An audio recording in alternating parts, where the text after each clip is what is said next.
y'all, Coach in the Fight here, talking about December the 14th, 2020. I've been wanting to do this class. I kind of wanted to get through the other fall festival days, particularly Trumpet's Atonement Day and the Feast of Tabernacles, before I start talking about the Feast of Hanukkah. But now that we are finishing up those days, I do want to go ahead and talk to you guys about 12/14/2020. I believe this is a significant day. It has been my watch day for a while now, even back to a couple of months ago when I put together a video where I was trying to unlock the codes given in the book of Revelation. You can see the progress that we've made over here working out those timelines in the book of Revelation. Well, I want to talk particularly about 12/14/2020. I believe out of all that you see here going on, that might be the most important day out of all of them. So let me give you a little bit of background knowledge on how it is that I came up with this day. First of all, I was looking at the blood moons. You can see here a spreadsheet table where I've manually inputted all of the blood moons dated all the way back to 1992 through the year 2048. And I was trying to make sense of these. Of course, we hear a lot about that tetrad that happened in 2014, but turns out there's a lot more to this story than just that single tetrad. Even that tetrad is incomplete when you think about the previous blood moon fell right before Hanukkah, and the one before that fell on the date of Pentecost. There is a lot of information around these blood moons. I believe they even paint a picture or draw out a story, even though I'm not yet able to understand what that story is. Maybe I'll get a little better at it when I get ready to present all of the information from this diagram you see here. But in this video, I want to pay particular attention to the day 12/14/2020. So I was looking at this blood moons, and I noticed this particular blood moon right here that was sitting out there in the year 2021. It is actually the next blood moon on our list there. And this may be the only channel that you hear identify it, but it took a little bit of effort to understand that that blood moon actually falls on Pentecost. There's only a few ministers out there that really understand the true date of Pentecost. It took me a long time to figure it out for myself, but it actually falls on the 15th day of the third month. So that blood moon, our next blood moon, falls on Pentecost. Now, I had been working to get an understanding of the 1,260 days given over there in the book of Revelation and chapter 12. I do understand that Daniel's books were closed. And so his 1,290-day prophecy, as well as his 1,333-day prophecy, have absolutely nothing to do with the 1,260-day prophecy over there in the book of Revelation.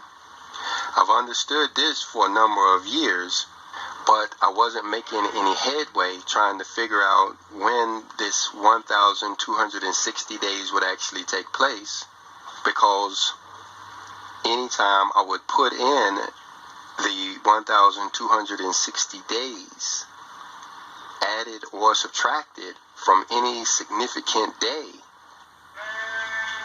I always came up with a blank. It always landed on a random day that didn't mean anything. For instance, if you come over and you look at the Revelations 12 sign in the sky, and you put in the date 9/23/2017, and you add 1,260 days to it, you end up on a random day. Even when you put in the dates of the tetrad, choose any one of those blood moons you want, and you're going to end up on a random day. And so for years, I had been trying to figure this out. I'm sure I'm not the only one trying to figure out what time span is that 1,260 days. Well, it is only when I recognize that our next blood moon actually falls on Pentecost that it started to make sense.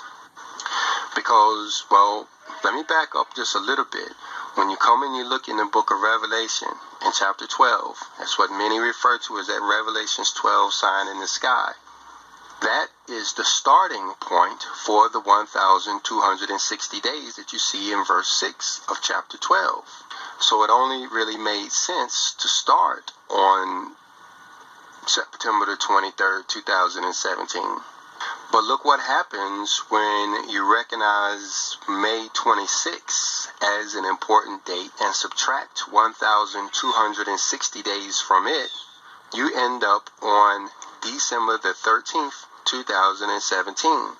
Now, at first, I thought that too was just an old random day until I went in and I looked at the dates of Hanukkah. And turns out December the 13th, 2017 is actually the first day of Hanukkah. You see here where it says Hanukkah 2007 begins in the evening of December the 12th. Well, that would make December the 13th the first full day of Hanukkah. That is how our Father helped me to unlock the code of the 1,260 days. That is the 1,260 days that's talked about over there in the book of Revelation in chapter 12. It doesn't start on the memorial of blowing of trumpets or Rosh Hashanah 2017. It starts during the Feast of Hanukkah of 2017. So that brings in Hanukkah as a significant player in all of these events that are taking place. In the times that we live in now, Hanukkah may be just as important or maybe even more important than the Feast of Tabernacles. I just did a class not too long ago on how Hanukkah is actually a second Tabernacles. A tabernacles that you would perform 70 days after the first tabernacles. So anyway, I started paying particular close attention to the Feast of Hanukkah. And then our Father brought this to my attention.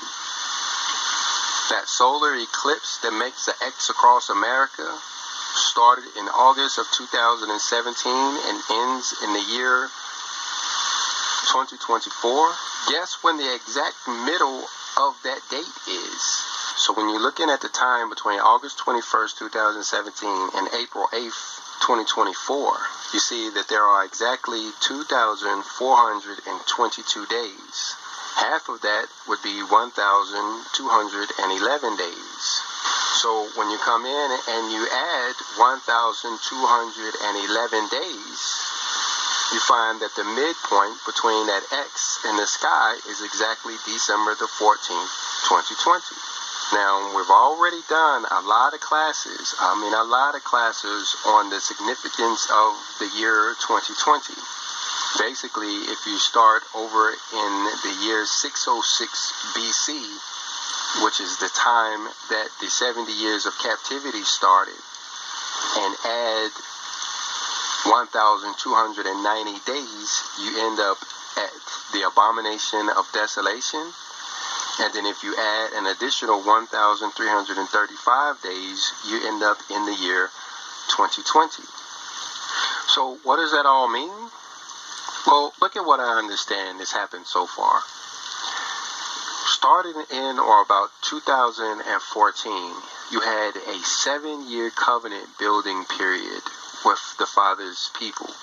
This would include his chosen elect. This would include the 144,000. You see that talked about over in the book of Revelation in chapter 11. See where verse 1 says he was given a reed like unto a rod and asked to measure the temple. This is the third temple that he's actually measuring, a spiritual temple built on the hearts of humanity. But then notice down here in verse 2 how he says leave the courtyard out of the temple, for the Gentiles will trample it under their feet for 42 months. What that's talking about is how the bride of Christ started to be brought back into the fold in the year 2014. I actually believe that was a sabbatical year. A lot of people lost their jobs in that year, many of which went back into the job market, but a lot of people went into the wilderness where they learned the covenant and learned to live in the Father's kingdom. That would have been when the temple and the courtyard was measured. Well, after those 42 months was over, you had the Revelations 12 sign in the sky, when the rest of us started to learn the law and to keep the commandments. That would have been during the fall feast days, the memorial blowing of trumpets. It would have been during Atonement Day, and it also would have been during the Feast of Sukkot. Well, 80 days after the Revelations 12 sign in the sky would have began the 1,260 day period that we read about in Revelations 12 and 6. It would have also been the end of the 42 months in which the Gentiles were trampling the courts. So that would have been a time that the two witnesses received their power. So what does that mean? If the 1,260 days began on 12/12/2017, that would mean that we will see the appearance of the two witnesses on Pentecost of the year 2021, which actually gives more credibility to this 12/14 date as being the Great Awakening date, because it very well could happen so that there's a great awakening in all of humanity on 12/14/20.